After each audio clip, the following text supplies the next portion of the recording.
자, 이제 우리 총평을 다 보셨을 테니까요. 1번 문제부터 하나씩 진행을 해보도록 하겠습니다. 내용이 워낙 쉬워가지고 여러분 중학교 때 배웠던 내용들을 조금만 복습하시면서 복기하시면서 풀어보면 어렵지 않게 풀었을 것 같은데요. 문제에서 어떤 내용들을 다루고 있는가 이미 풀어보신 거니까 저랑 같이 하나씩 맞춰보는 걸로 하죠. 부담 갖지 마시고 편안한 마음으로 보시면 되겠습니다. 1번 문제부터 가볼게요. 밑줄 친 이 시대의 사회 모습으로 적절한 것은 하고 시대 문제가 나왔는데 항상 1번 문제는 선사 파트가 나오니까요. 구석기, 신석기, 청동기, 철기 이야기들 기억하고 계시죠? 자, 다음 시간에 이 시대 사람들의 생활상을 발표한다고 했지 각자 조사 내용을 알려줘. 댓글로 이 시대에 처음 만들어진 주먹도끼를 얘기하고 있고요. 이걸 통해서 자르고 긁고 찍는 작업. 우리 주먹도끼는 다용도라 그랬잖아요. 돌멩이 하나로 여러 가지 용도로 썼을 것이다. 아무래도 추정이다 보니까 잘랐겠지, 긁었겠지, 찍었겠지라고 추정한 것 같아요. 자, 그리고 사람들은 주로 동굴이나 막집에서 생활했고 사냥과 채집 활동을 하고 있다고 되어 있습니다. 주먹도끼가 나와 있고 동굴이나 막집에서, 막집은 막집인 집 아니라 그랬고요. 또 사냥과 채집으로 일상생활을 영위했던 이 시기는 어느 시대?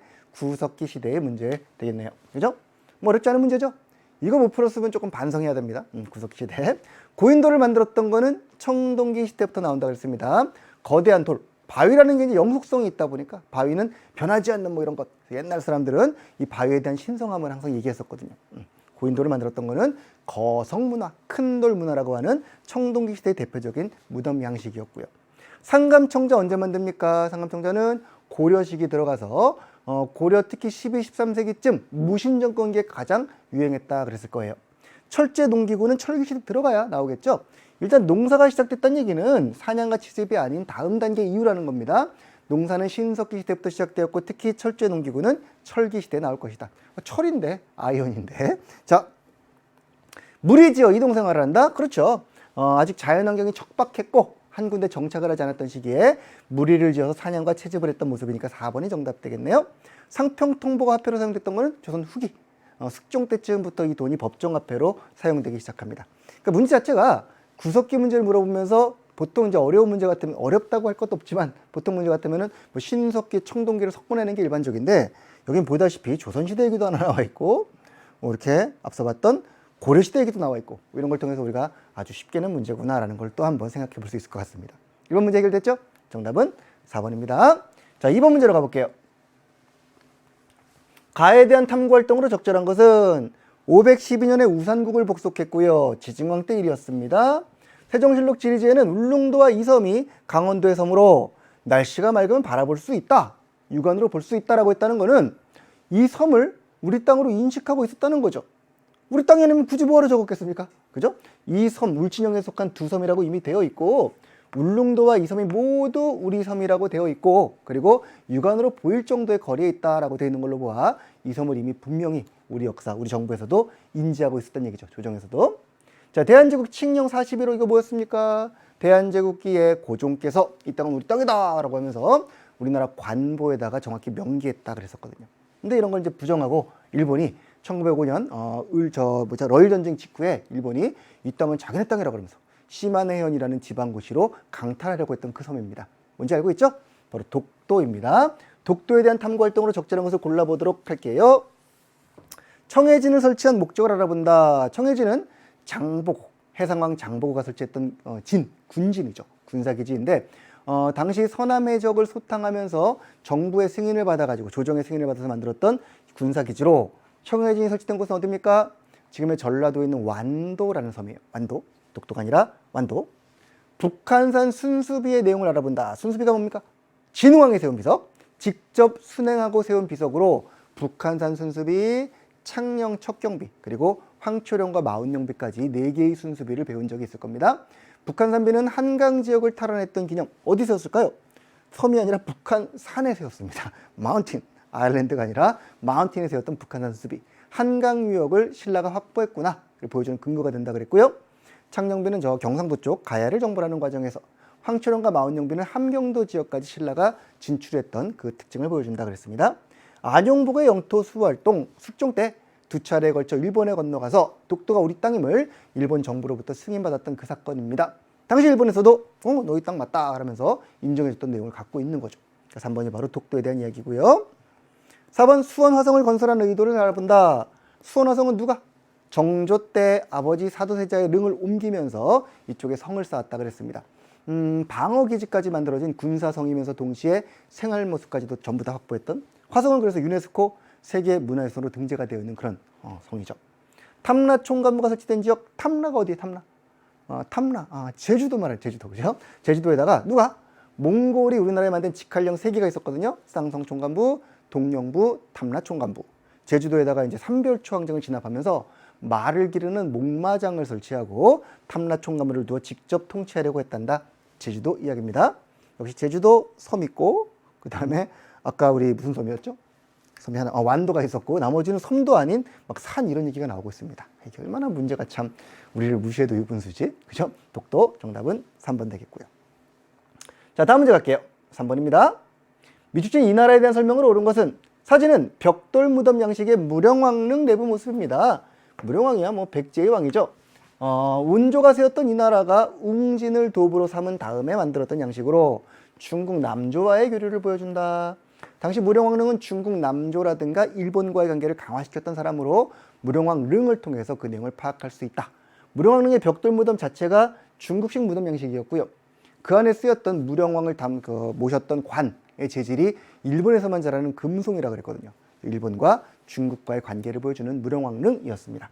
어느 나라? 백제죠. 위치를 봐도 백제고, 한성, 웅진, 사비를 표시하고 있죠. 한성에서 웅진으로 천도했던 거, 웅진에서 사비로 천도했던 거 아마 여러분들 알고 있을 겁니다. 계로왕이 장성한테 죽은 다음에 그 다음에 웅진으로 천도했었고, 아들 문주왕이란 분이 있어요. 그리고 사비천도는 성왕이 중흥을 위해서 천도했던 것이다 그랬을 겁니다. 수도 위치 확인해 두시고요. 이 나라는 백제로구나. 자, 백제에 대한 걸 묻고 있습니다. 보통 이제 문제 물어볼 때 이 정도 자료가 나왔으면 무령왕에 대해서 물어보는 게 일반적이에요. 무령왕. 근데 여러분들에게 매우 쉽게 지나가자고 지금 백제에 대해서 물어보고 있습니다. 과전법을 시행한 나라는 토지제도였는데 전식과는 고려 거, 과전법은 고려 말 공양왕 때 만들어서 조선의 기틀이 되었던 토지제도였습니다. 구주 오소경, 신라의 신문왕이 통일 후에 전국을 9개의 주로 나누고 5개의 작은 수를 설치했단다 하여 구주 오소경이라고 불렀었죠. 통일신라 때 모습이고요.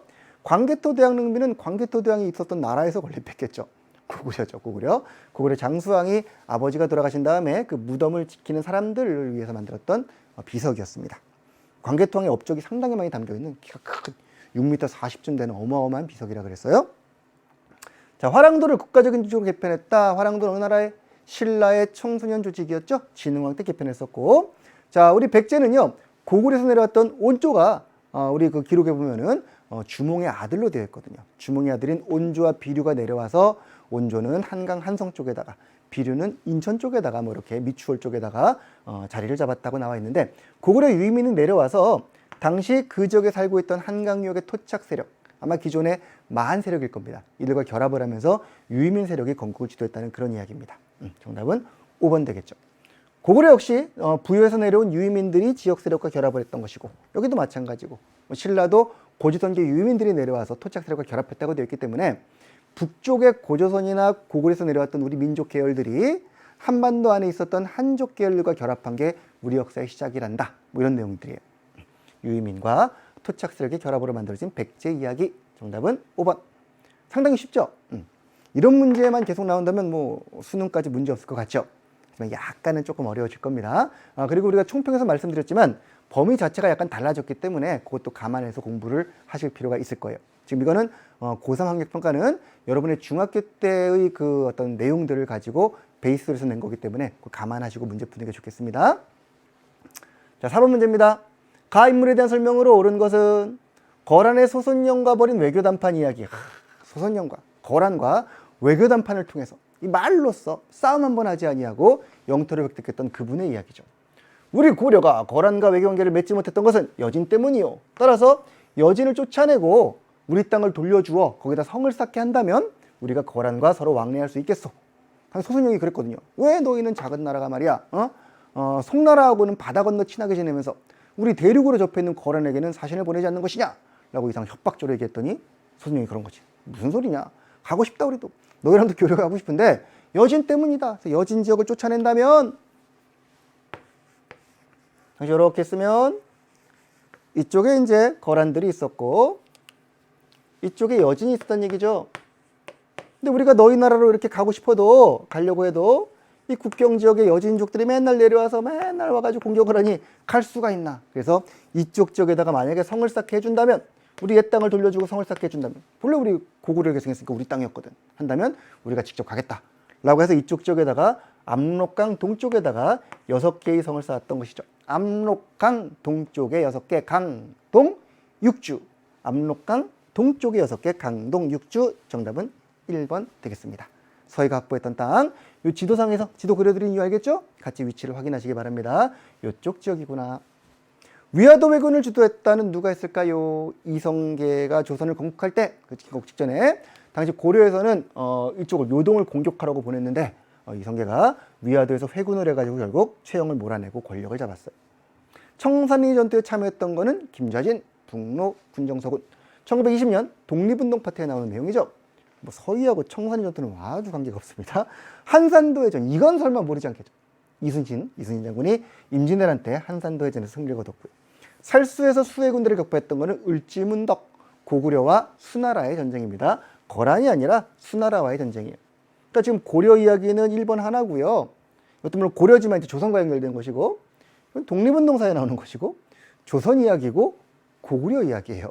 우리가 뭐 정확한 전투, 거란과 이게 고려 때라는 것만 알아도 풀 수 있는 그런 문제인 것이죠. 전반적으로 이 파트 문제가 총평해서 제가 단답형 문제고 시대상 산지가 하나씩밖에 나오지 아니하는 되게 평이한 문제로 출제가 됐다고 했는데 대표적인 뭐 그런 사례가 될 것 같습니다. 자, 다음 문제로 한번 가보겠습니다. 5번 문제입니다. 가 국가에 대한 설명으로 옳은 것은 배움일지 되어 있고요. 가의 성립과 발전인데 대조영이 나와 있군요. 야, 이 정도면 뭐 끝난 거 아닙니까? 대조영이 고구려 유민 등과 동모산 기슭에서 건국했었고, 주요 왕으로는 무왕, 잘 싸웠던 왕, 문왕, 체제를 정비한 왕, 선왕, 전성기의 왕이었습니다. 이 왕들의 업적만큼은 기억해달라 그랬었죠? 고구려 계승의식을 표방했었고요. 우리는 고려를 계승했다 그러면서 지배층도 대시고시가 많았지만 이 나라의 국왕들은 나 고려왕 누구는 이렇게 표현했습니다. 고려. 그리고 고구려 문화와의 상당히 유사한 양식들이 많이 남아 있었습니다. 영토도 고구려의 땅을 거의 다 회복했고 그 이상을 회복했었고요. 대외관계로는 특히 무왕과 문왕 때 있었던 신라라든가 일본이라든가 중국, 당과의 관계를 정리하시면 될 것 같아요. 이 나라 무슨 나라? 발해. 발해는 선왕 때쯤 가서 워낙 전성기를 구했기 때문에 당시 바다 동쪽에 매우 융성한 나라입니다. 바다의 동쪽에 있는 매우 융성한 나라입니다. 그래서 해동 성국이라고 불렸다 그랬습니다. 발해 이야기예요. 성균관은 고려 때 만들었지만 조선의 대표적인 국립교육기관입니다. 금관가를 병합했던 거는 신라 법흥왕 때 금관가의 세력이 항복을 해오죠. 그 이야기고요. 전국을 8도로 나눠 통치했던 거 8도 그러면 요거는 조선의 지방제도라 그랬고, 기억 하나 혹시 볼까요? 5도 양계 그러면은 고려였고, 5경 15부 62주 그러면 발해였고, 구조서경 앞에서 봤네? 통일신라였고, 요 정도는 파악해달라 그랬을 겁니다. 8도 강산, 8도는 조선의 8개 도를 말하는 거고요. 영고라는 제치생사는 어느 나라의? 부여의 제치생사죠. 여러 나라 때 배웠었죠. 부여는 영고, 고구려는 동맹, 동해는 무천, 사마는 5월과 10월에 2번 계절제를 지냈다. 요거 정도는 암기를 좀 하고 계셔야 됩니다. 영고는 부여의 제치생사 이름입니다. 이름이 나올 때는 뭐 이해를 할 수가 없는 거니까 외울 필요가 있을 거예요. 자, 그래서 역시 마찬가지 발해를 물어보면서 고려 혹은 조선, 신라, 조선, 부여. 나라 문제이기 때문에 이렇게 아주 쉽게 또 풀어낼 수 있는 그런 문제인 것이죠. 조금 여러분 이제 고등학교 들어가서 시험을 보면은 발해 내에서 무왕, 문왕, 선왕의 업적을 비교하는 문제가 나올 겁니다. 그런 걸 조금 이제 여러분들이 우리의 개념완성 한국사를 통해서 공부하시면은 또 쉽게 풀어낼 수 있는 그런 문제들이에요. 자, 6번 문제로 넘어가 보도록 하겠습니다. 미안합니다. 6번. 다음 자를 활용한 수업지로 적절한 것은 지도가 나와 있는데 성이 있어요. 성. 이 성의 이름이 바로 천리장성입니다. 압록강부터 도련포까지 쌓았다는 천리장성이고요. 보니까 귀주성 싸움이 있고요. 고려라는 거 알겠죠? 천리장성 있으니까. 그리고 강화도로 천도했다는 얘기도 있고요. 오, 8만 대중경을 만들었구나. 그리고 삼별초가 이렇게 이동을 하고 있었구나. 삼별초의 항쟁도 나와 있고, 김윤우의 처인성, 처인 부곡전투도 나와 있군요. 강화도로 도부를 옮겼고, 삼별초는 끝까지 제주도로 내려가면서 강화도와 진도와 제주도로 가면서 항전하고 있었고, 그리고 김윤우의 처인부곡 전투 등이 나와 있는 이건 누구와의 싸움? 바로 몽골의 침략을 보여주는 것이죠. 무신 집권기였습니다. 최후라는 사람이 집권하고 있을 때 몽골이 쳐들어오자 당시 집권 세력인 무신들은 싸우는 것 대신에 강화도로 천도하는 것을 선택을 했어요. 무슨 말입니까 이게, 그죠? 백성들에게는 너희들은 산성이나 섬에 들어가라. 저들은 말 타고 다니기 때문에 산을 오르지 못하고 말을 탔기 때문에 바다를 건너지 못한다. 다들 섬으로 피신할 것. 솔선수범 우리도 섬으로 간다. 그렇게 됐나 봐요. 결국 백성들은 내륙에 남아서 어떻게 갑니까? 먹고 살아야 되는데 다양한 싸움을 전개할 수밖에 없었던 것이죠. 그리고 개경으로 환도가 결정되자 나중에 몽골에게 이제 항복을 합니다. 환도가 결정되자 당시 무신들의 사병이었던 삼별초는 끝까지 싸우기로 하고 이렇게 역시 섬을 따라서, 섬인지 알겠죠? 섬을 따라 이동하면서 끝까지 항전했던 그런 이야기를 담고 있는 그런 지도겠어요. 자, 바로 몽골과의 싸움이구나. 고려의 대몽항쟁, 6.25 전쟁에 강화천도나 삼별천 너무 하지 않나요? 그죠? 6.25 전쟁은 좀 그랬고, 일제의 국권 침탈 과정 역시 뭐 아무 관계 없습니다. 일제는 국권 침탈 과정에서 수많은 조약들을 강제하면서 우리나라 국권을 강제로 빼앗아 갔었죠. 조선의 사군과 육진 설치, 어느 왕 때? 세종대왕 때 사군 지역은 여기 있었고요. 육진 지역은 여기 있었는데 이 사군과 육진은 전부 다 어느 세력을 몰아내고 조선 초 여진족을 몰아내고 뭐 최윤덕, 김종서 장군 등이 쌓았던 대표적인 성입니다. 삼국의 경쟁과 영토 확장, 삼국 보이지 않잖아요. 그죠? 고구려 백제 신라 국경선이 아니잖아요. 삼국의 영토 확장은 뭐 그 과정에서 여러 개가 있습니다만 특히 한강 미역을 둘러싼 쟁탈전을 주의 깊게 보시면 될 것 같습니다. 역시 마찬가지 고려의 문제를 물어보면서 지도도 고려를 딱 줘놓고서 개경, 강화 써놓고서 현대랑 일제시기랑 조선시대랑 삼국시대를 보여주는 이런 문제가 나와 있는 것이죠. 여러분이 3월 학평을 보고서 한국사를 너무 만만하게 볼까봐 좀 걱정이에요. 이 정도는 아니거든요. 학교 시험도 그렇고 수능도 그렇고 이 정도는 아닙니다. 조금 더 가셔야 됩니다. 반드시 이거 딱 시험 문제 보고서 에이 이 정도면 고등학교는 할 수 있어! 라고 자만하지 마시고 우리 개념 완성 강의를 꼭 들어보시기 바랍니다. 두 종류가 있어요. 자료와 연표로 보는 것도 있고 그리고 내용 정리한 것도 필수 한국사도 있으니까요. 여러분 취향에 맞게 난 뭐 내용은 좀 알지만 자료나 연표를 좀 재밌게 보고 싶어 라면은 전자를, 그리고 내용을 체계적으로 정리하면서 학교 시험도 대비하고 이러려면 후자를 보는 것도 괜찮을 것 같습니다. 버전이 두 개 있는 것도 참 아름다운 일이에요. 자, 7번 문제 가겠습니다. 미초신 전쟁으로 오른 것은 오늘 이야기할 수 있는 조선과 청 사이에 벌어진 전쟁입니다. 인조는 청의 침에 맞서 남한산성으로 들어가 항전했지만 결국 버티지 못했어요. 그래서 군신관계 요구를 했던 거를 거절하면서 싸움이 났었고, 주화파, 화해하자는 주화파와 주전파의 대립이 있었고, 싸우자라는 쪽이 있었고요. 항복하자는 쪽이 있었습니다. 처음에 싸우자가 우세했어요. 그래서 군신관계 요구를 거절하고 싸웠습니다. 싸우려고 했습니다. 그러나 결국 당하지 못하고 남한성으로 들어갔던 거죠. 여기서 항전했던 거죠. 그러다 결국 주화파의 건의를 받아서 항복을 하기로 하고 삼전도의 굴욕이라는 아주 심각한 외교관계를 맺으면서 우리가 졌던 전쟁이에요. 그 전쟁의 이름은요, 병자호란. 조선시대 병자호란입니다. 완전 단답형 문제죠.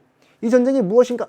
힌트로는 청과의 전쟁, 남한산성의 항전, 군신관계 요구를 거절했다가 싸웠고 주화파의 의견으로 결국 항복을 했다는 이 스토리를 가지고 무슨 전쟁인지 파악하라는 겁니다. 자, 병자호란이 답이 되겠고요. 임진왜란은 뭐죠? 병자호란보다 앞서 있었던 누구와의 전쟁? 조선과 청이 아니라 일본과의, 왜잖아, 왜 일본과의 전쟁입니다. 중학생이 아니라 뭐 초등학생들도 웬만큼 공부했다면 알 수 있는. 신미양요는 미국과의 전쟁이었죠. 1871년 미국 군대가 강화도를 쳐들어왔을 때 근대기 했던 전쟁이었습니다. 흥선 대원군 집권기. 나당 전쟁은 말 그대로 신라와 당의 전쟁. 조청이 아니라 나상이란 말이야. 신라와 당의 전쟁으로, 이거는 삼국 통일기에 이제 신라가 당나라 맞서가지고, 당나라가 삼국을 통일한 다음에 전체를 침략하겠다는 야욕을 드러내자 매소성, 기벌포 등에서 당군을 몰아내고 통일을 완수했습니다. 그런 이야기였죠. 안시성 싸움은요, 조인성이 나왔었나? 영화에서. 안시성 싸움은 고구려와 당의 전쟁이었습니다. 고구려와 당의 전쟁이 안시성 싸움. 조선과 청이라는 것만 갖고도 충분히 풀어낼 수 있는 그런 문제로 그냥 단답형입니다. 이건 학교 시험에서 주관식으로 나와도 풀 수 있어야 되고요. 힌트가 이 중에서 뭐 하나만 들어가서도 충분히 풀어내셔야 되는 그런 문제예요. 다음 문제 갈 겁니다. 너무 문제가 싱겁죠. 싱겁지만 그래도 기본적으로 배웠던 것들을 점검한다는 생각으로, 중학교 때 상식적인 내용들을 점검한다는 생각으로 보시면 좋을 것 같습니다. 8번입니다. 미추친 왕에 대한 설명으로 옳은 것은 문화유산 종이 모형 만들기, 박물관 가면 이런 거 되게 많이 팔죠. 탑 만들기도 팔고. 한번 해보세요. 하시면서 문화유산도 한번 익혀보시고. 모형 이름은 앙부일구고요. 난이도는 별 3개밖에 안 되는 쉬운 그런 조형물인가 봐요. 자경루와 치구기도 같은 시기의 추천 모형이랍니다. 앙부일구, 솥을 이렇게 놓은 것처럼 생긴 해일자인데요. 해를 이렇게 해의 뭐라 그래 그림자 위치를 보고 시간을 재는 우리가 흔히 말하는 해시계죠. 해시계. 자경루는 물시계죠. 스스로 때려가지고 시간을 알려주는 자명종 같은 물시계고요. 치구기는 비의 양을 재는 강우량을 재는 기구고요. 어느 왕 때죠?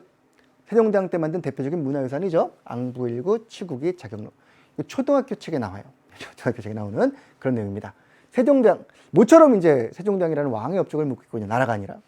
앙부일구는 왕이 장영실 등에게 명하여 노비 출신으로서 과학기술 발전에 아주 큰 공을 세웠던 해시계이다.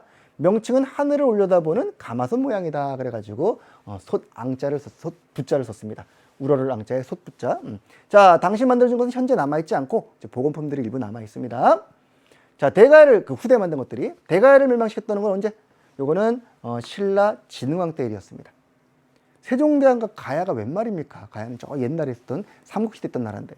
훈민정음 반포 세종대왕의 업적으로 우리가 모를 수 없는 게 딱 이번에 있네요. 훈민정음 반포. 백성을 가르치는 바른 소리. 애민사상의 대표적인 사례가 될 거고요. 사신간이도 시행했다. 사신간이 뭐였습니까? 고려 초 태조 왕건이 호족들을 통제하고자 주요 호족들에게 그 지역의 자치권을 주면서 대신에 개경에 살거라 했던 게 사신간이었죠. 기억하세요? 전민 변정도감은요. 요거는 신돈을 비롯한 고려 원간석기 때 여러 차례 만들어진 땅과 백성을 바로잡는 전과 민을 바로잡는 임시관청이다 그랬어요. 노비와 농장을 다시 확보하기 위해서 공민왕 때 신돈이 가장 대표적으로 변정도감에서 활동했었고요. 어쨌든 원간섭기의 모습입니다. 이담로의 왕족을 파견한다. 22담로겠죠? 22담로의 왕족 파견했던 것은 바로 백제무령왕의 업적입니다. 백제무령왕은 전국의 지방관을 왕족으로 파견함으로써 지방 세력을 통제하고자 했다. 그죠? 정답은 그리하여 몇 번? 2번.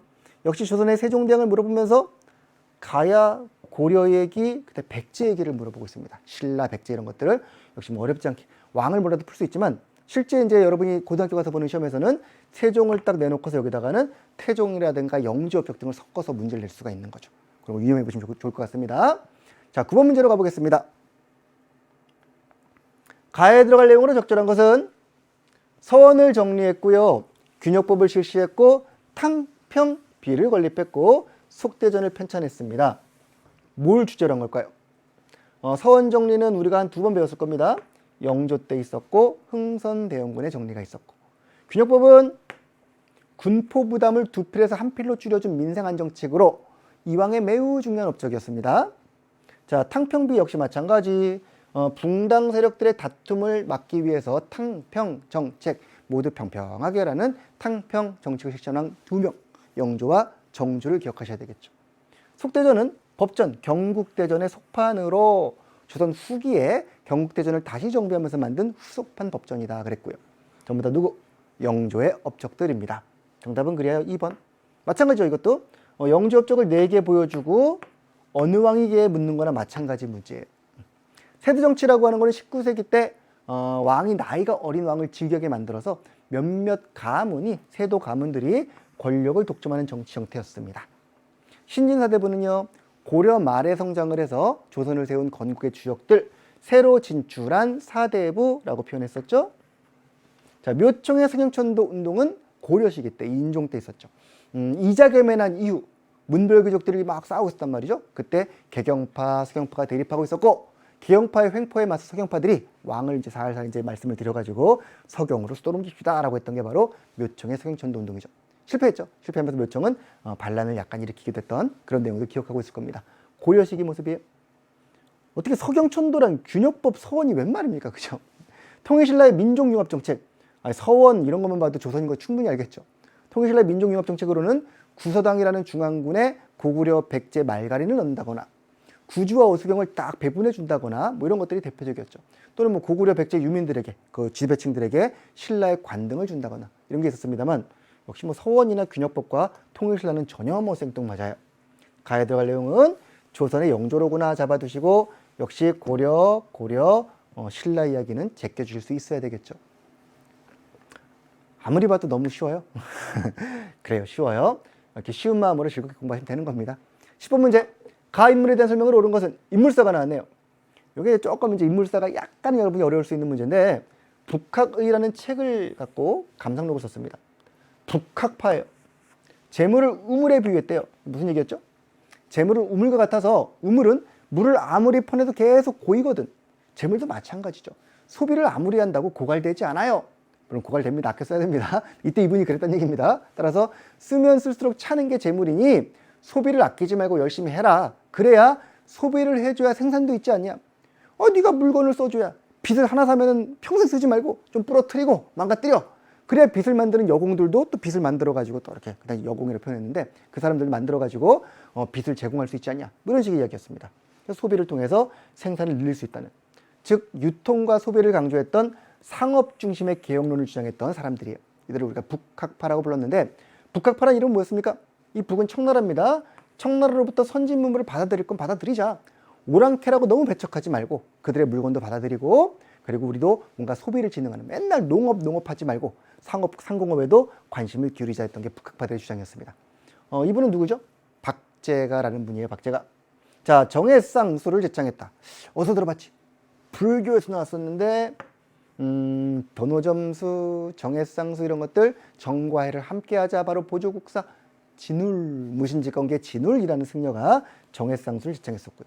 위정척사운동, 한자로 조금 어려울 수 있는데 바른 것을 지키고 사악한 것을 배척한다는 의미를 가진 위정척사운동은 근대기에 서구열강의 침략을 막고 서양의 어떤 사악함을 막고 우리의 성리학을 지키자고 했던 유생들의 움직임이었습니다. 동북쪽의 9개의 성, 앞에 우리 강동육주 봤는데 강동육주, 이 강동육주는 거란을 막아내면서 서희 때 만든 성이었다면 동북구성은요 윤관이라는 분이 별무반을 이끌고 여진족을 토벌한 후 동북쪽에 만든 성입니다. 동북쪽. 지도 안 그릴 거예요. 왜냐면 위치가 명확하지 않기 때문에. 어쨌든 우리나라 동북쪽 어딘가에 만든 게 9개의 성이 동북구성. 여진을 토벌한 뒤 고려 때 만든 겁니다. 청과의 통상 확대를 주장한다. 그래, 북이 청이라니까요. 청과의 통상을 하고 수레와 선박도 이용하고 무역선 같은 것도 필요해요. 청과 교역을 해가지고 그들의 문화를 받아들이자라고 했던 게 북학파의 주장이에요. 밀립대학 설립운동은 일제강점기에 1920년대 일본이 법을 바꿔가지고 우리나라에서 대학 설립을 허용해주자. 우리도 4년제 대학을 만들어보자 라고 했던 전국적인 모금운동, 밀립대학 설립운동이었습니다. 정답 몇 번? 4번. 이 내용은 약간 이제 우리가 다른 문제에 비해서는 조금 어려울 수 있겠습니다만 역시 뭐 근대기 내용들이라든가 고려 내용들을 제껴낼 수 있다면 또 풀어낼 수 있는 그런 문제가 아닐까 싶어요. 됐나요? 10문제 한번 풀어봤습니다. 11번 문제 가볼게요. 가에 들어갈 내용으로 적절한 것은 이들은 피땀 어린 연구를 통해 가하고 표준어를 제정했습니다. 또한 우리말 큰사전 편찬을 추진했으나 일제의 방해로 실패했습니다. 영어로도 제작되었던 그 사건이죠. 조선어 학회란 단체가 있습니다. 1931년 이전에 조선어 연구회를 개편해 만든 조선어 학회는 학술 활동을 전개했어요. 특히 우리말을 한동안 잊고 지냈기 때문에 우리말에 대한 표준화 작업이 급했습니다. 그래서 제일 먼저 사전을 만들기로 했어요. 사전이라는 게 단어를 다 모으고 문법도 모으고 다양한 걸 모아가지고 우리말에 말하자면 전체를 다 아우를 수 있는 책을 만드는 거거든요. 그 이름이 우리말 큰사전이었습니다. 그래서 이 사전을 수록하기 위해서 표준어를 제정했고요. 맞춤법 통일안을 만들었고요. 외래어 표기법 등을 만들면서 뭔가 표준 작업을 했던 겁니다. 오히려 모았겠죠. 하루 이틀 동안 될까? 많이 모아야 되겠지. 막 모으면서 열심히 운동을 전개하고 있었는데 일본은 마땅치가 않았던 거지. 어문 연구, 그 우리말 연구라는 게 결국 독립운동 아니냐? 민족심을 고취시키는 행위 아니냐? 그러면서 1942년에 치안유지법 혐의로 학회 회원들을 대거 구속을 해버렸습니다. 이윤재, 한징 이런 분들은 옥에서 돌아가시기도 했고요. 결과적으로 이와 같은 탄압으로 조선어 학회 사건으로 이 사전 편찬 사업은 좌절되고 말았어요. 광복 후 1957년에 조선어 학회를 개성했던 한글학회란 단체가 같은 학회죠. 한글학회에서 이 사전 편찬을 완료했습니다. 이름은 국어대사전이라고 서점 가면 볼 수 있는, 흔히 볼 수 있는 국어대사전이 있죠. 그 사전의 원형이 바로 이들이 만들었던 우리말 큰사전이에요. 그 우리말의 표준화 작업을 이때 이미 지정했던 겁니다. 표준어라는 것도 1988년에 바뀌기 전까지는 계속 쓰이고 있었습니다. 자, 이 가에 들어갈 내용 바로 조선학교의 또 다른 활동이 무엇이냐? 표준어를 만들고 사전 편찬을 추진한 거 외에 또 뭐가 있을까요? 바로 한글 맞춤법 통일안을 마련했다는 것이죠. 조선어 한글인데 율령문법가 나올 까닭이 없잖아요. 율령은 고대 삼국에서 고구려, 소스리망, 백제, 고이왕, 신라, 법흥왕 때 고대 국가 체제를 정비하는 과정에서 반포했던 게 율령이었죠. 근데 율령이 여기서 나옵니까? 너무 심하지. 삼국입니다. 집강소는 누가 설치했더라? 동학 농민군 세력이 전주와 약후, 전라도 각 지역의 자치를 위해서 만들었던 기구가 바로 집강소였죠. 물론 본래 있던 걸 개편한 겁니다만 칠정산을 편찬했던 건 누가? 칠정산은 7개 움직이는 계산법, 7개의 운행 계산법. 7개 뭘까요? 월, 화, 수, 목, 금, 토, 일. 해와 달과 수성과 목성과 금성과 이런 것들 이 움직이는 걸 계산함으로써 천체 계산을 통해서 우리나라의 역법, 달력 기준을 만든 겁니다. 그래서 중국 기준이 아니라 당연히 일본 기준도 아니라 한양 기준의 독자적인 역법을 만들어서 우리 농사에 도움도 되고 우리의 시간을 찾았던 그분 바로 세종대왕의 자주적인 업적입니다.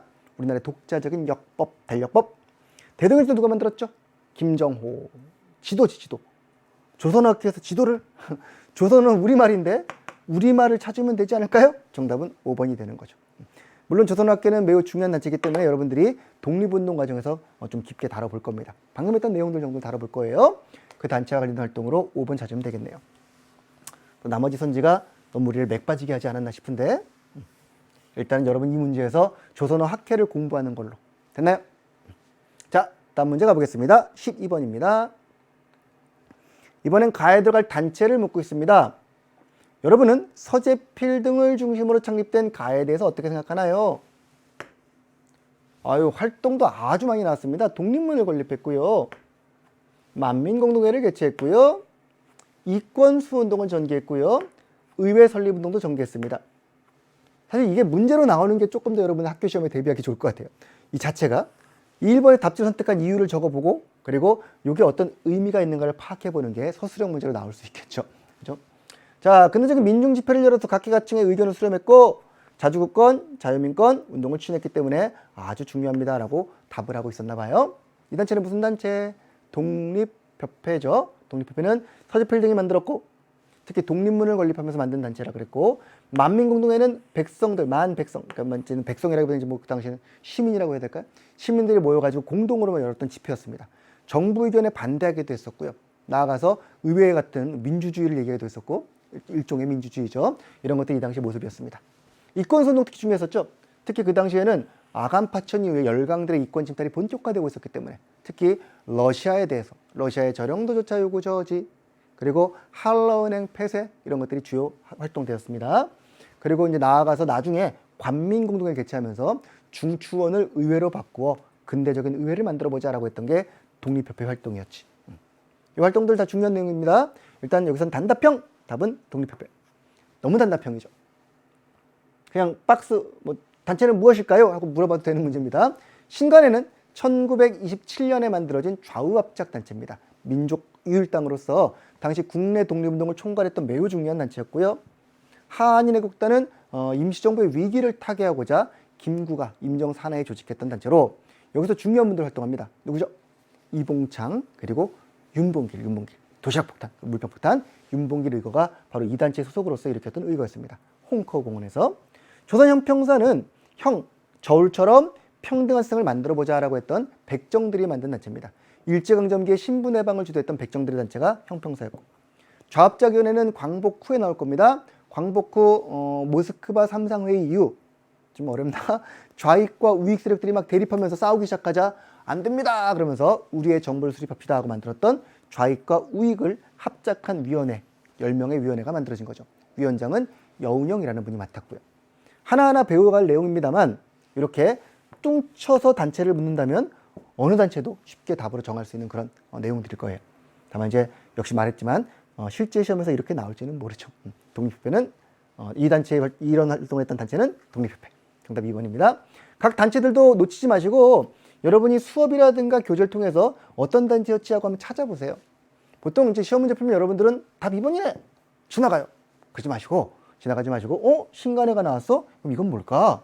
하고 신간회를 교재에서 찾아본다던가 한인의 국단? 이게 뭐였지? 하고 강의를 다시 뒤져본다든가 이런 식으로 하나하나 체크하고 넘어갈 필요가 있습니다. 중학교 때랑은 약간 다르게 공부하세요. 고등학교에서는 전체 선택지 하나하나를 내 걸로 소화해가면서 문제 풀 때 그런 마인드를 가지고 공부하시기 바랍니다. 다음 13번 문제 갈게요. 가나 시기 사이에 있던 사실로 옳은 것은 운효호의 무력 시위가 가해 있고요. 나는 정부의 개화정보 수집이라고 하는 조사시찰단 영선사 이야기가 나와 있습니다. 자, 지금 운효 사건, 일본이 무력으로 운효라는 배를 보내가지고 우리나라 서남해안을 막 공격해서 특히 강화도 쪽에서 난리를 일으켰죠. 막 영종도 초지진 공격을 하고 돌아갔어요. 그러더니 이 사건을 구실 우리에게 개항을 강요했단 말이죠. 이에 대해서 정부의 선택에 이목이 집중되고 있는데 당신은 흥선대원군이 하야하고 고종의 친정체제 속에서 개화 세력들이 약간씩 힘을 얻던 시기였습니다. 이들은 그래서 개항을 해야 됩니다 라고 주장을 했고 결과적으로 운효 사건의 무력행위에 맞서가 무력행위에 굴복을 해서 우리가 일본과 강화도 제약을 맺고 말았어요. 1876년에 강화도 제약, 조일 수호 조규. 그러니까 75년에 운효 사건 이후 76년에 조약을 맺은 거고 이 조약 체결은 결국 개항이잖아요. 개항. 이걸 통해서 항구를 오픈했어요. 부산을 오픈했고 나아가서 나중에는 원산과 인천도 개항하게 됐고 이 문을 열었다는 얘기는 문호 개방이거든. 이때부터 본격적으로 열었으니까 여는 정책인 개화 정책을 추진할 수밖에 없었겠죠. 당시 개화파들은 개화 정책을 하긴 해야 되겠는데 우리 스스로 할 수 있는 여건이 아직 없었단 말이야. 그래서 일본이라든가 청이라든가 여러 나라에 사신을 보내서 좀 배우겠던 겁니다. 그래서 만들어진 게 개화 정책 추진을 위해서 만들어진 게 통리기무아문이라는 기구였죠. 연결됩니까? 그래서 운효 사건 때문에 강화도 정책을 되고 개항을 하면서 개화 정책을 추진하고자 통리기무아문을 만들고 거기서 다양한 사신을 파견했고 이게 이제 일련의 과정으로 나오는 거지. 근현대 파트는요 항상 인과관계를 떠올리셔야 됩니다. 어떤 게 원인이고 어떤 게 결과이지? 이게 원인이 되어 일어난 사건, 이 강화도 조약이고 그 결과에 일어난 사건이 바로 이와 같은 개화 정책인 것이죠. 이해되시죠? 의열단은 뭡니까? 김원봉이라는 분이 1919년에 조직했던 의롭고 열렬한 그런 우리의 단체였습니다. 의열투쟁을 전개했던 단체로 대표적인 활동으로는 나석주 의거 등이 있었죠. 동양적식 주식회사. 자, 훈련도감이 설치되었습니다. 훈련도감은요 임진왜란 중 일본의 조총부대에 대응하고자 포수, 사수, 살수로 구성된 삼수병을 만들었던 거죠. 임진왜란 때 있었던 거고요. 치안주법은요 1925년 일제강점기에 일본이 독립운동가와 사상범을 탄압할 목적으로 만든 아주 악법 그랬을 거예요. 대한국 국제반포는요 대한제국 시기 1899년 독립투표가 해체된 다음에 전제국가임을 표방한 황제가 어마어마한 권력을 지닌다 라는 걸 표방했던 일종의 법 비슷한 거예요. 대한국 국제반포, 대한제국기의 일이다. 정답은 그리하여 3번. 이런 거 사이 사건이라든가 가와나 사이를 묻거나 연표를 묻거나 이럴 때는요 항상 사건들의 인과관계를 떠올리면서 공부하셔야 됩니다. 다음 문제 가볼게요. 14. 가에 들어갈 내용으로 적절한 것은 단군의 건국 이야기에 담긴 의미를 분석해보고 중국 연나라와 대립했던 사례를 보고 위만과 팔주법을 보래요. 야, 이렇게 해놓고서 무슨 나라니를 묻고 있습니다. 이게 단군인데 이게 무슨 나라인지 모르면 어떻게 되겠네. 단군의 건국 이야기, 삼국유사, 제왕운기 등에 실려있는 단군의 건국 이야기와 당시 기원전 4, 3세기쯤 고조선은 강성하여 중국의 전국 칠웅 중 하나인 연과 싸웠다 그랬어요. 위만이 중간에 집권한 적이 있었고요. 그리고 법으로는 8조법 중에 3개의 조항이 전하고 있습니다. 어느 나라? 고조선. 좀 심했죠, 이 문제는요. 순서 잡을 수 있죠? 고조선이 성립했고 그 다음에 고구려와 당의 대립이 그 다음이겠다. 삼국 과정 속에서 고구려와 당과 싸우고 있었고 그리고 신라의 삼국 통일 과정에서 백제를 멸망시키자 백제 부흥운동이 일어났어요. 후삼국은 그 다음 신라 말에 통일한 다음에 한참 지난 신라 말에 견훤과 궁예 등이 양립했던 것을 후삼국 시대라고 불렀던 거죠. 뭐 할 게 없어서 한번 순서로 잡아보자고 한 겁니다. 고조선이 먼저고 삼국 다음에 후삼국이구나 이 정도는 파악할 수 있을 테니까. 이 문제는 설명 없이 지나가겠습니다. 단군은 고조선의 우리 시조였습니다. 15번으로 갈게요. 자, 가에 대한 우리 민족의 대응으로 옳은 것은 되었고요. 나철이라는 인물이 나와 있네요. 나철. 들어본 것 같죠? 1905년 일제가 가를 강제로 체결하여 대한제국 외교권을 강탈하자 관직을 사임하고 항일운동을 전개했습니다. 특히 가의 체결에 앞장섰던 이완용 등 5명의 적, 오적, 을사오적이라고 부르죠. 이분들을 제거하기로 하고 오적 암살단을 만들었어요. 자신의라는 이름의 암살단을 만들었는데 뭐 이때는 나철뿐 아니라 많은 분들이 만들었습니다. 을사오 쪽이 워낙 얄미웠기 때문에 우리나라 외교권을 강탈하는데 자기들이 앞서가지고 뭔 짓이야 이게. 우리나라 대신이라는 사람들이 이완용, 이지용, 이근택, 권중현, 박재선 5명을 을사오적이라고 부르죠. 이름 좀 이완용, 이지용 특히 이런 사람들 형제 이름 짓지 말라 그랬어요. 좋습니다. 자, 이런 오적을 제거하고자 했었고 요게 실패하고 나서 이분은요 나중에 종교도 만들었습니다. 대종교라는 단군 신앙을 기반으로 한 종교를 만들었었고 이 대종교를 바탕으로 중광단이라는 무장단체를 만들었고 이 중광단 나중에 북로군용소로 이어집니다. 그 중심이 되었던 초창기 인물이 바로 나철이라는 인물이에요. 자, 문제는 나철에 대해서 묻는 게 아니라 인물 사람은 어려웠겠지만 나철이 아니라 가가 뭐냐는 겁니다. 1905년에 외교권을 박탈했던 가가 뭐냐? 이게 바로 뭡니까? 을사늑약이죠. 을사늑약. 1905년 을사년에 있었던 강제적인 조약이다 해서 을사늑약이라고 불렀었죠. 이에 대한 우리 민족의 대응이 여러 가지였습니다. 상소운동 전개한 분도 있었고 자결하신 분도 있었고 민영환 이런 분들 자결하십니다. 조병세 이런 분들 그리고 싸우자 했던 을사의병도 있었고 이런 분들도 계셨고요. 언론 활동으로는 장지연의 시리아 방송대국도 있었고 이런 사례를 우리가 아마 다양하게 배웠을 겁니다. 그 중에 뭐가 나오겠죠, 뭐. 그죠? 을사늑약이니까 을사년에 있었던 의병투쟁인 을사의병 1번이 답이 되겠네요. 별무반이래요. 별무반은 윤관이 만든 여진족 토벌을 위해서 고려시기 윤관이 만든 군대입니다. 왜 나옵니까? 규장각은요. 규장각은 정조 때 만든 왕실 도서관이죠. 정조 때 만든 왕실 도서관. 규장각에서 초계문신제도 했었고요. 그리고 여기 많은 우리 서울들이 여기서 활동하면서 다양한 문화 발전도 시켰었고. 남북협상 추진한다. 남북협상은 남쪽과 북쪽의 만남이잖아요. 이때 무슨 아직 남북이 나누지도 않았는데 남북협상 할 리가 없잖아요. 그렇죠? 이거는 정부 수립 과정에서 김구, 김규식 등이 북쪽에 올라가서 김구와 김규식 등이 북에 올라가서 김일성, 김두봉을 만나고 회담을 갖고 이러면서 어떻게 하면 통일국가를 수립할 수 있을 것인가 논의했던 과정에 나오는 거죠. 아직 분단 전이에요. 이것도 분단 물론 전입니다만 인천상륙작전을 전개했다는 것은 6.25 전쟁 때 있었던 사건이죠. 6.25 때 메가더 장군을 비롯한 이제 유엔 연합군이 인천 쪽을 상륙해가지고 후방을 치면서 결국 전세를 역전시킨 사건이 인천 상륙작전이었습니다. 좀 너무 심하죠 문제들이. 이거는 을사늑약과 을사의병을 알고 있느냐라는 내용이니까 이 연대를 보세요. 연대. 별번이 나오고 남북협상이 나옵니까? 자, 다음 16번으로 바로 넘어가도록 하겠습니다. 가에 들어갈 내용으로 적절한 것은 식민 통치에 필요한 재정을 확보하고 목적입니다. 방법은 신고한 토지를 소유지로 인정해주마. 신고만 하면 네 땅으로 인정해주마라는 거예요. 영향은 일본인 지주가 오히려 증가했네요. 뭘까요? 일본은요. 식민 통치에 필요한 재정을 확보하기 위해서 이 사업을 추진하면서 많은 땅 주인들에게 만약에 신고만 한다면 네 땅으로 인정해줄게 그랬어요. 신고를 하면 내 땅이 되는 겁니다. 그러나 신고할 수 없는 땅이 워낙 많았습니다. 신고할 수 없는 땅, 국유지, 공유지, 왕실 소유지 또는 우리 경주 김씨 문중 소유 이런 식으로 공동 소유지들 이런 것들이 워낙 많았기 때문에 우리나라는 공유관념이 강하다 그랬죠. 그래서 신고하지 못한 땅이 많을 걸 틀림없이 알았을 거예요. 신고하지 아니한 땅을 일본이 가져갔어요. 총독과 따확보해서 가더니 이를 일본인들을 모집해가지고 이민주주를 모집해서 그들에게 싼 값에 판매하기 시작했습니다. 심지어 동양척식 주식회사라는 회사를 통해서 이 땅들을 관리하기도 했었고요.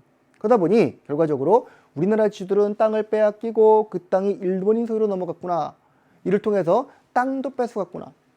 물론 재정 확보를 위해서 토지를 조사해가지고 세금을 걷는 것도 있었지만 지세를 확보하는 목적 외에도 사실 숨어있는 목적은 땅을 뺏는 게 있는 거 아니야? 라고 의심할 정도로 매우 좀 치사한 그런 사업이었습니다. 우리나라 전국의 토지를 다 조사해서 근대적 소유권을 확립해 줄게라는 사업이었으나 사실은 세금을 걷는 것뿐 아니라 이렇게 토지를 약탈하는 것도 함께 염두에 두었던 요거는 시기가 중요해요. 1910년대에 있었던 사업입니다. 물론 이 문제에서는 시기도 묻지 아니하고 방법이나 결과도 묻지 아니하고 이 사업이 뭐게를 묻고 있는 단답형 문제입니다. 답은 4번이 되는 거지만 여러분들은 요게 나왔을 때 요 사업이 무엇인가를 파악하시고 시기와 내용 결과를 같이 공부하실 필요가 또 있는 것이죠. 고등학생이니까요. 그렇죠? 자, 광무개혁 추진입니다. 이거는 대한제국기에 있었던 광무년간의 개혁. 그죠? 의정부와 육조는 조선시대에 있었던 기구죠. 의정부와 육조하면 떠오를 게 하나 있어야 돼요, 여러분들이. 조선초, 태종, 세종, 세조를 거치면서 의정부 서사제와 육조 직계제를 구별할 줄 알아야 됩니다. 그것만 잘 해두세요. 몰라요? 모르면은 강의 보세요.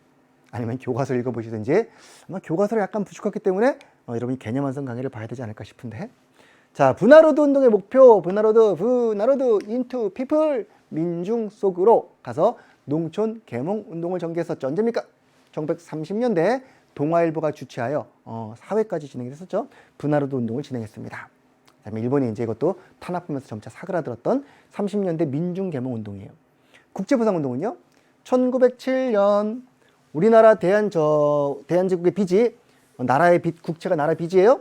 1년 예산이 맞먹을 만큼 많아지자 이를 우리가 돈을 모아서 갚아보자라는 운동입니다.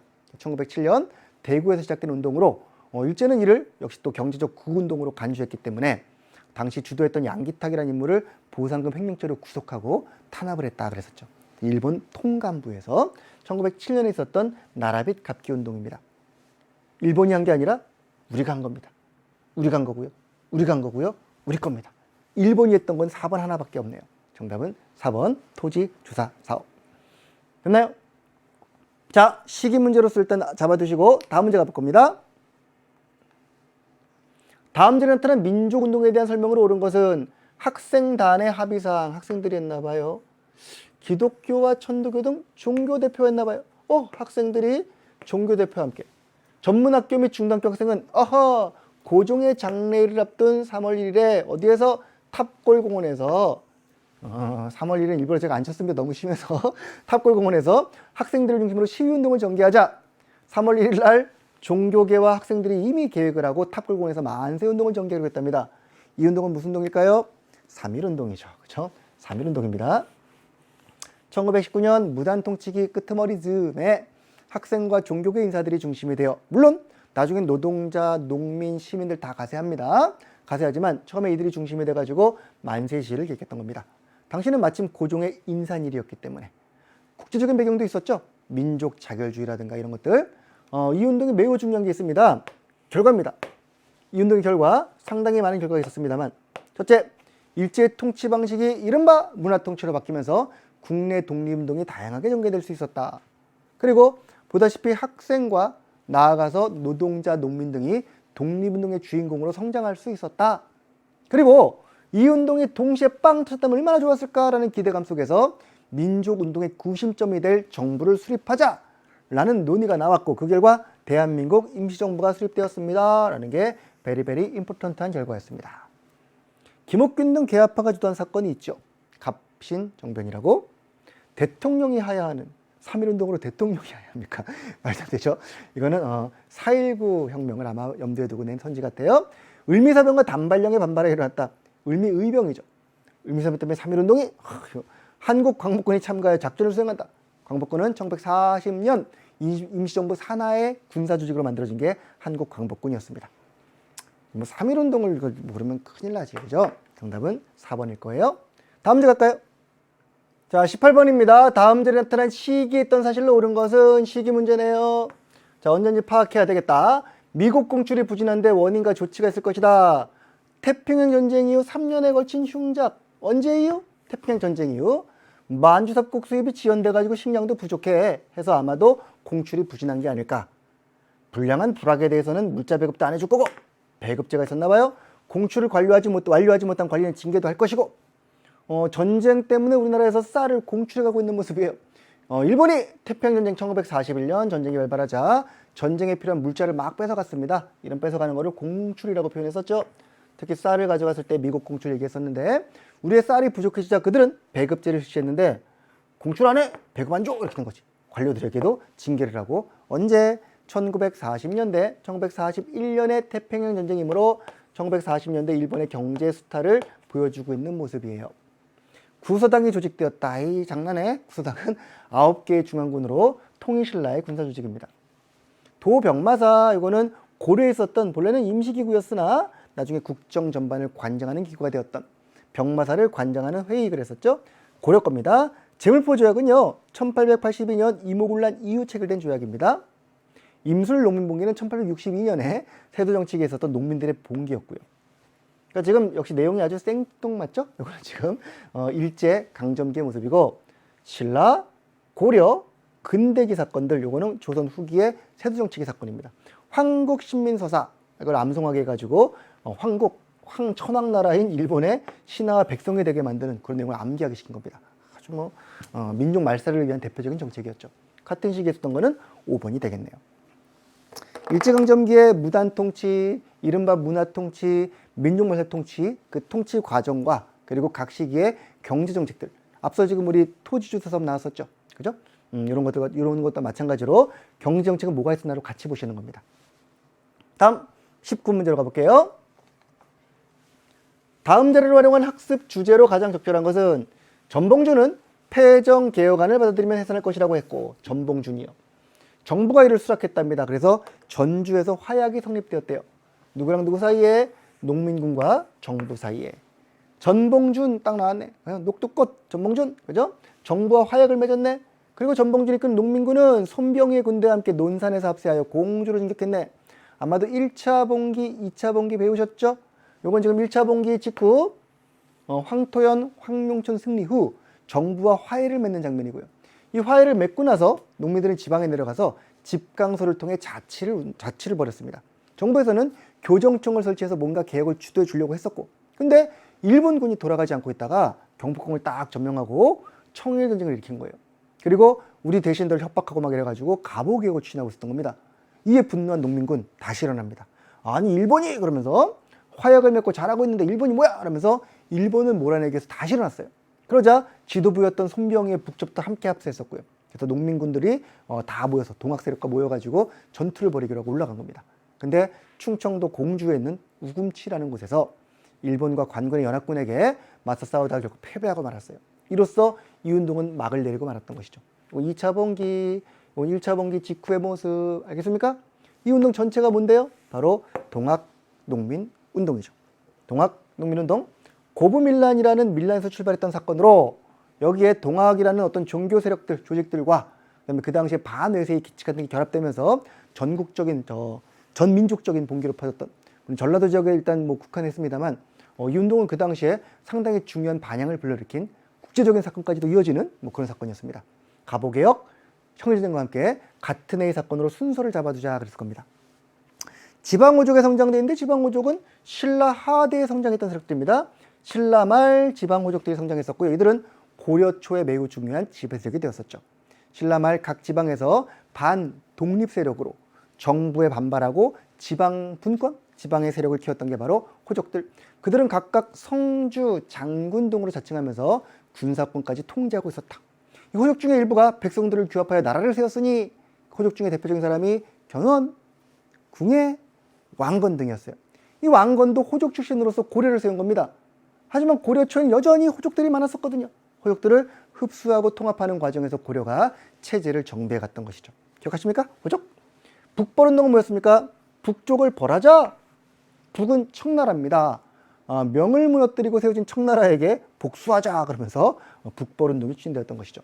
병자호란의 치욕도 있었고, 그래서 효종 때, 조선 후기 효종 때, 그리고 숙종 때 이런 때 등에 북벌운동이 추진된 바가 있습니다. 특히 효종의 북벌 정도는 기억하시면 좋을 것 같고요. 청에 대한 대응이었다. 국의 무장독립군의 활동, 전봉준이 무장독립군은 아니죠. 이거는 일제강점기 국권 피탈 후에 무장독립군들이 만주 지역을 중심으로 활동했던 그런 모습. 물론 나중에는 중국 관내까지도 이어집니다.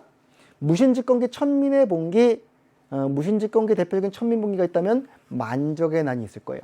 최충원의 집안 노비였던 만적이 봉기를 주도하다가 타전에 발각됐던 사건이 있었고, 또는 우리가 교육과정상에서 약간 오버되지만 전라도 전주에서 관노비들이 막 봉기하기도 하고, 무신집권기는 그런 사건들이 있었고, 전봉준은 무신집권기도 아니고 아마 천민도 아니지 않을까 싶은데요. 그죠? 자, 정답은 그리하여 동학농민운동 3번이 되겠고요. 마지막 문제 하나 더 볼까요? 20번 문제입니다. 미추진 국회 활동으로 오른 것은 48년 5월 10일 총선거를 기념한 우표랍니다. 48년 5월 10일이면 정부 수립 직후의 총선거입니다. 7월 17일이 재연이에요. 이때 총선거를 통해서 여기서 의원들을 뽑았습니다. 이때 의원들을 뽑았는데 이 의원들의 역할은 헌법을 제정하는 거예요. 이를 재헌의회라고 불러요.